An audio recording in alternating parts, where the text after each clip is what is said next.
Halo Sobat Wisdas, gimana nih kabarnya? Semoga sehat selalu ya. Kenalin nih, aku Zela Zeta dengan kode asisten ZEL. Kali ini aku akan nemenin kalian praktikum bareng di modul SGH. Yuk kita belajar bareng. Oke Sobat Wisdas, di praktikum kali ini kita akan belajar tentang modul SGH atau superposisi getaran harmonik. SGH ini memiliki 3 subbab, yang mana subbab pertama itu kalibrasi, yang kedua itu SGH sejajar, dan yang ketiga itu SGH tegak lurus. Nah, untuk praktikum subbab pertama atau kalibrasi memiliki tujuan mengukur frekuensi dan amplitudo getaran harmonik yang ditampilkan oleh osiloskop. Nah, untuk dasar teorinya itu sendiri, osiloskop ini merupakan alat yang berfungsi untuk memproyeksikan gelombang yang dihasilkan oleh sumber gelombang. Sumber gelombangnya ini berasal dari si osilator. Osilator ini memiliki prinsip kerja di mana ia merubah sinyal arus DC menjadi sinyal arus AC. Gelombang yang dapat dihasilkan itu bisa berupa gelombang sinusoidal, gelombang gergaji, ataupun gelombang kotak. Nah, untuk kalibrasi merupakan suatu bentuk standarisasi alat untuk menentukan kebenaran konvensional nilai dari suatu alat ukur. Jadi intinya, kita perlu mengkalibrasikan suatu alat agar menghasilkan nilai atau gambar yang akurat. Nah, untuk subbab selanjutnya yaitu SGH sejajar. SGH sejajar ini memiliki tujuan di mana memahami superposisi getaran harmonik melalui osiloskop. Nah, untuk dasar teorinya, superposisi getaran harmonik adalah penjumlahan dua atau lebih getaran harmonik tanpa adanya keterkaitan antar gelombang-gelombang. SGH ini dipengaruhi oleh amplitudo masing-masing gelombang dan beda fasenya. Nah, untuk SGH sejajar ini terdiri atas dua jenis, yaitu gelombang pelayangan dan gelombang kompleks. Nah, untuk gelombang pelayangan ini tercipta akibat superposisi dari dua gelombang yang memiliki frekuensi selisihnya itu kecil di dalam satu orde yang sama. Sedangkan gelombang kompleks tercipta akibat superposisi dari dua gelombang yang memiliki selisih frekuensinya lebih besar di orde yang berbeda. Nah, secara teori, SGH sejajar ini memiliki persamaan di sumbu X, yaitu amplitudo cos dikalikan 2pi frekuensi dikalikan waktu ditambah alfa. Nah, untuk subbab yang ketiga atau SGH tegak lurus ini memiliki tujuan di mana memahami superposisi getaran harmonik yang saling tegak lurus melalui osiloskop. Nah, secara teori, SGH tegak lurus ini memiliki persamaan di mana di sumbu X-nya itu rumusnya adalah amplitudo sin 2pi frekuensi pertama dikalikan T ditambah alfa. Untuk di sumbu Y-nya itu amplitudo kedua sin 2pi frekuensi kedua dikalikan T ditambah alfa kedua. Nah, getaran harmonik resultannya ini jika diplot di dalam dua sumbu yang saling tegak lurus akan menghasilkan gambar lisaju. Gambar lisaju ini dipengaruhi oleh beberapa faktor seperti frekuensinya, amplitudo, dan beda fasenya. Nah, jika frekuensi kedua getaran harmonik itu sama, maka gambar lisaju yang ditampilkan itu bisa berupa gambar garis lurus, elips, atau bahkan lingkaran. Karena misalnya frekuensi pertama itu 200 dan frekuensi keduanya itu 200. Nah, jika frekuensi kedua getarannya itu berbeda, misalnya di frekuensi pertama itu 200 dan di frekuensi kedua itu 400, gambar yang akan ditampilkan di osiloskop itu bisa saja berupa gambar infinity dan sebagainya. Nah, jadi gimana nih? Udah pada ngerti belum apa itu SGH? Nah, setelah ini teman-teman akan diajarkan oleh rekan saya untuk memeragakan cobaan praktikumnya. Selamat belajar! Halo Sobat Fisdas, gimana nih tadi belajar bareng Kak Jela? Seru kan? Nah, kali ini gak kalah seru juga. Kalian bakal ditemenin oleh aku, Hilmi Yudin Labib, dengan kode asisten HIL. Kali ini aku bakal nemenin kalian gimana sih langkah-langkah praktikum dan prosedur penggunaan alatnya. Penasaran kan? Yuk kita belajar bareng. Alat-alat yang ada di modul SGH ada 3 macam. Yang pertama ada osilator, yang kedua ada osiloskop, dan yang ketiga ada kabel probe. Osilator di sini berfungsi untuk menghasilkan gelombang, osiloskop di sini berfungsi untuk menampilkan gelombang yang dihasilkan oleh osilator, kabel probe di sini berfungsi untuk menghubungkan antara osilator dengan osiloskop. Setiap alat harus kita jaga dan rawat teman-teman. Untuk SOP pada modul SGH, yang pertama, lakukan kalibrasi dengan merubah variabel menjadi 2 VPP dan 1 kHz pada osiloskop. Yang kedua, tombol dalam keadaan standar, tombol XY tidak tertekan, mode dan source kita setting di channel 1. Yang ketiga, intensitasnya maksimum. Yang keempat, jangan mengoperasikan osiloskop terlalu lama. Yang kelima, skala amplitudo dan frekuensi berada di titik 0,5. Yang keenam, untuk menampilkan list adjust, tekan mode pada bagian add dan source pada bagian line. Yang ketujuh, osiloskop versi baru tidak dapat memberhentikan tampilan gelombang. Untuk memperlambat gerakan gelombang, dapat mengatur skala frekuensi secara perlahan pada osilator. Jadi setelah kita mengetahui SOP-nya, di sini aku bakal ngejelasin apa aja yang ada di dalam osilator dan apa aja yang ada di dalam osiloskop. Jadi di dalam osilator, di sini terdapat tombol power, yaitu untuk menyalakan maupun mematikan dari alat osilatornya. Di sini ada pengatur amplitudo dan di sini ada pengatur frekuensi. Di dalam pengatur amplitudo ada level untuk mengatur amplitudonya, ada nilai pengalinya, dan ada port penghubung negatif dan port penghubung positif. Di dalam pengatur frekuensi ada level untuk mengatur frekuensinya, ada nilai pengalinya. Selanjutnya di sini ada beberapa jenis gelombang. Pada percobaan kali ini kita akan menggunakan gelombang garis dan gelombang sinusoida. Oke, di sini aku bakal ngejelasin apa aja yang ada di dalam osiloskop. Di sini terdapat layar yang berfungsi untuk menampilkan gelombang. Di sini terdapat tempat pengkalibrasian dengan skala kalibrasi 2 VPP dan 1 kHz. Selanjutnya di sini ada intensitas, yaitu untuk mengatur terang atau gelapnya cahaya yang ada di dalam layar. Selanjutnya di sini ada tombol fokus, yaitu untuk mengatur fokusnya gelombang yang ada di dalam layar. Setelah itu kita akan masuk ke dalam bagian yang ada di sini. Nah, di sini di dalam vertikal untuk mengatur amplitudo dan horizontal untuk mengatur frekuensi. Di dalam vertikal terdapat position, yaitu untuk mengatur posisi ke atas maupun ke bawah. Selanjutnya di sini ada mode, yaitu untuk memilih channel 1 atau channel 2 berdasarkan channel yang kita akan pakai nantinya.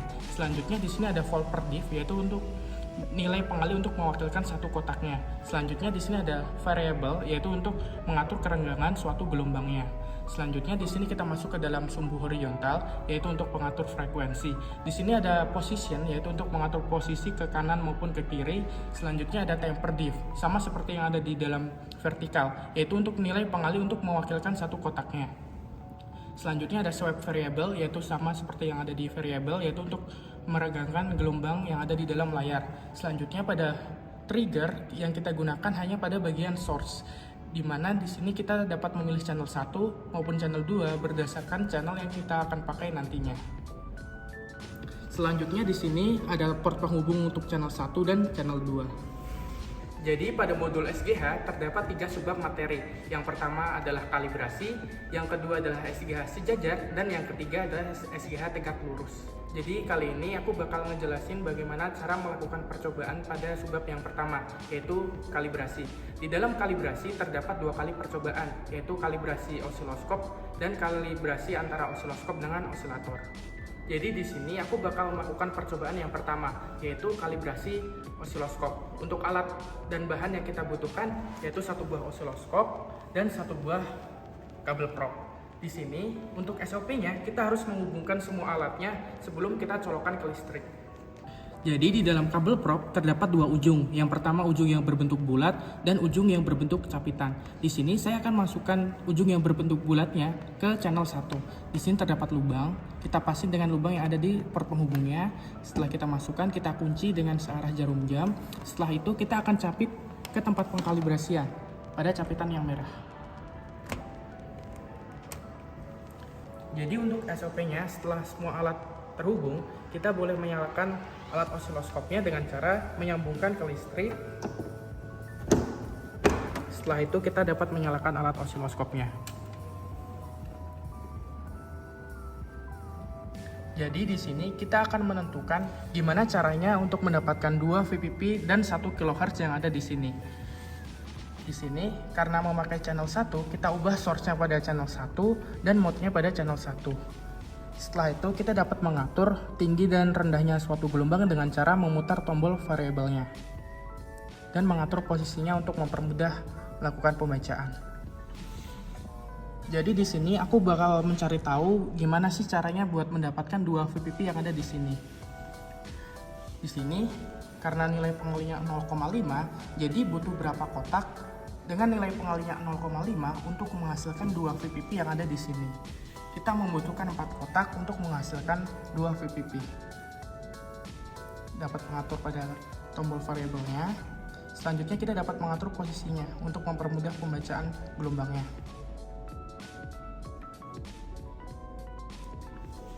Baik, di sini sudah terdapat 4 kotak.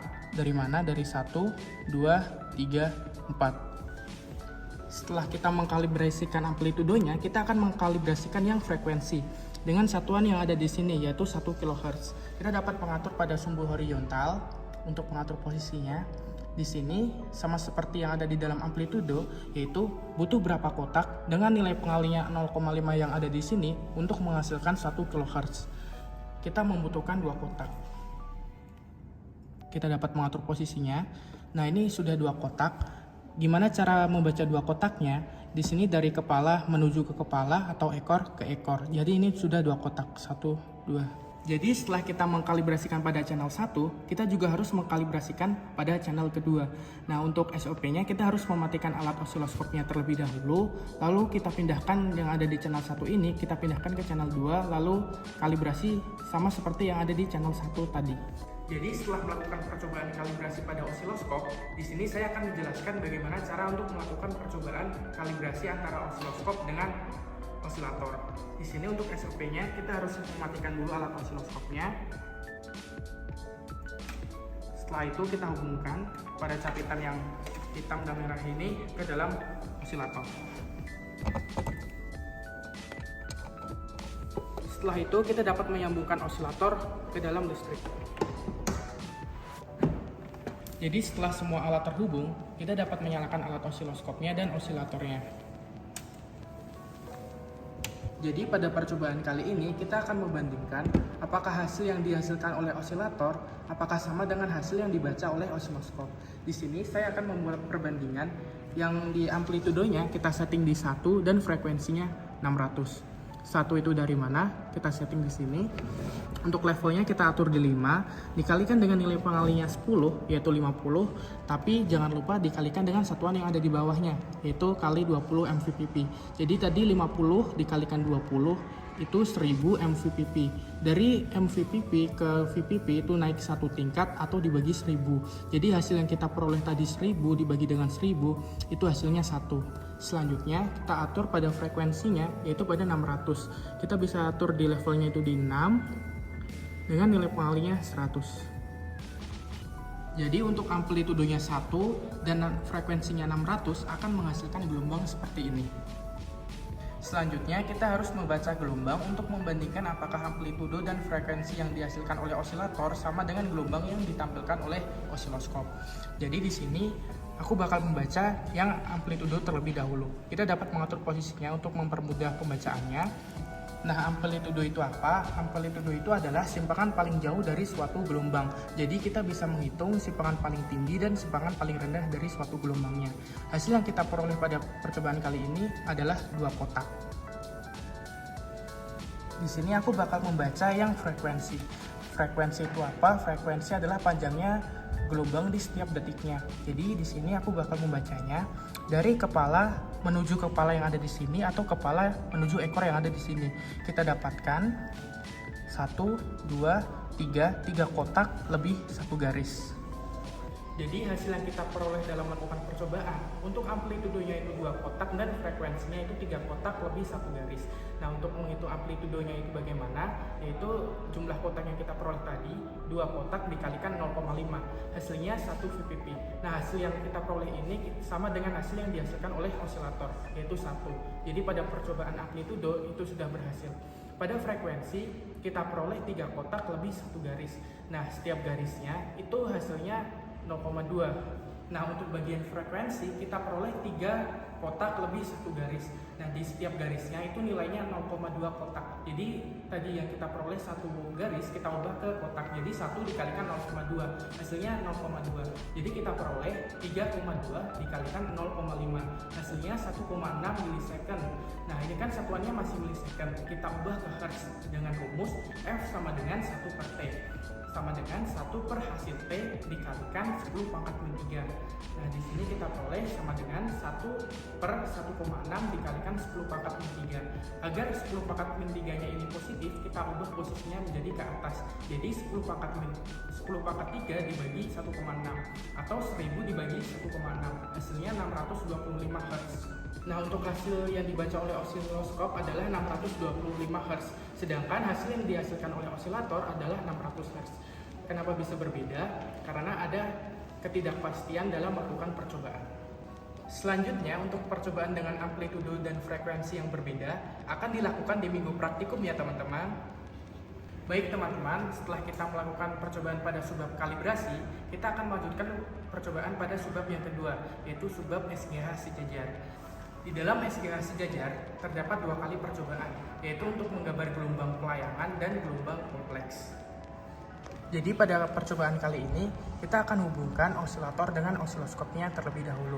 Untuk channel 1 digunakan di osilator pertama dan channel 2 digunakan pada osilator yang kedua.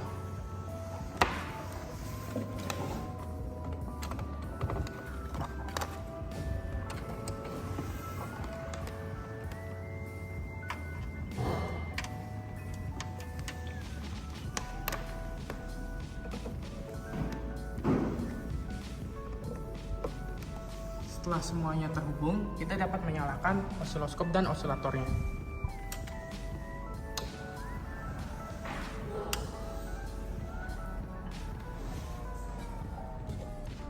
Osilator yang pertama kita atur amplitudonya di 1.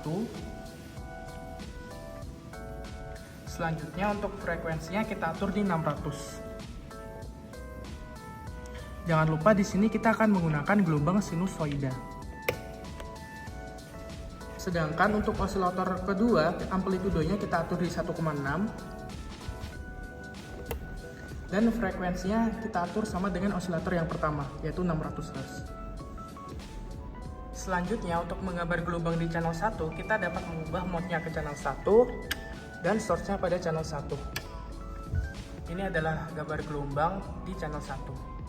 Untuk menggambar gelombang di channel 2, kita dapat mengubah mode-nya di channel 2 dan source-nya pada channel 2. Ini adalah gambar gelombang di channel yang kedua. Untuk menggambar gelombang pelayangannya, kita dapat mengubah source-nya pada bagian line dan mode-nya pada bagian add. Ini adalah gambar gelombang pelayangan pada percobaan yang pertama. Selanjutnya, untuk percobaan dengan amplitudo sama dan frekuensi berbeda, lalu frekuensi dan amplitudo berbeda akan dilakukan pada minggu praktikum ya teman-teman. Baik, setelah kita melakukan percobaan untuk menggambar gelombang pelayangan, di sini kita akan melakukan percobaan pada percobaan yang berikutnya, yaitu untuk menggambar gelombang kompleks. Jadi, pada percobaan kali ini kita akan menggambar gelombang kompleks. Gelombang kompleks itu adalah hasil penggabungan 2 buah gelombang dengan selisih frekuensi yang lebih besar. Di sini kita menggunakan 2 osilator. Untuk kedua osilator, kita atur amplitudonya pada 1 VPP.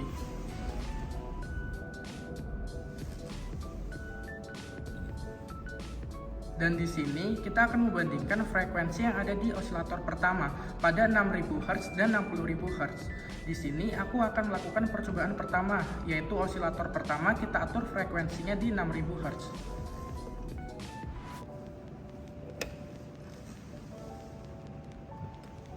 Jadi untuk menggambar gelombang kompleks, kita atur source-nya pada bagian line dan mode-nya pada bagian add. Ini adalah hasil gelombang kompleks pada percobaan yang pertama, yaitu di frekuensi di osilator pertama, yaitu 6000 Hz. Selanjutnya, untuk percobaan kedua dengan frekuensi 60000 kHz akan dilanjutkan pada minggu praktikum ya Sobat Fisdas. Setelah kita melakukan percobaan pada subbab yang kedua, yaitu SGH sejajar, kita akan melakukan percobaan pada subbab yang terakhir, yaitu SGH tegak lurus. Jadi pada percobaan kali ini kita akan menggambarkan gambar Lisa Jauss secara digital menggunakan osiloskop. Gambar Lisa Jauss adalah getaran harmonik resultan yang diplot dalam 2 sumbu yang saling tegak lurus. Pada percobaan kali ini kita menggunakan 2 osilator dengan frekuensi yang berbeda dengan perbandingan 1:2. Jadi kita atur frekuensinya pada osilator pertama 200 dan frekuensi pada osilator kedua 400.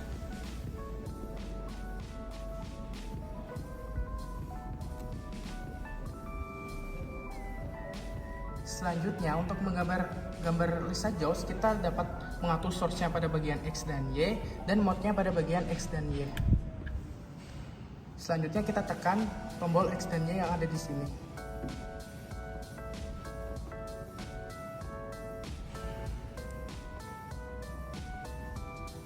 Ini adalah gambar gelombang pada perbandingan 1:2. Selanjutnya untuk percobaan Lisa Jones digital pada perbandingan 1:3 serta penggambaran Lisa Jones secara manual akan dilakukan pada minggu praktikum ya Sobat Fisdas. Gimana tadi? Seru kan gunain alatnya? Nah, untuk pengolahan data dan analisis dari praktikum tadi akan dilanjutkan di minggu praktikum ya Sobat Fisdas. Jadi buat teman-teman jangan lupa hadir di minggu praktikum ya. Terima kasih dan sampai jumpa.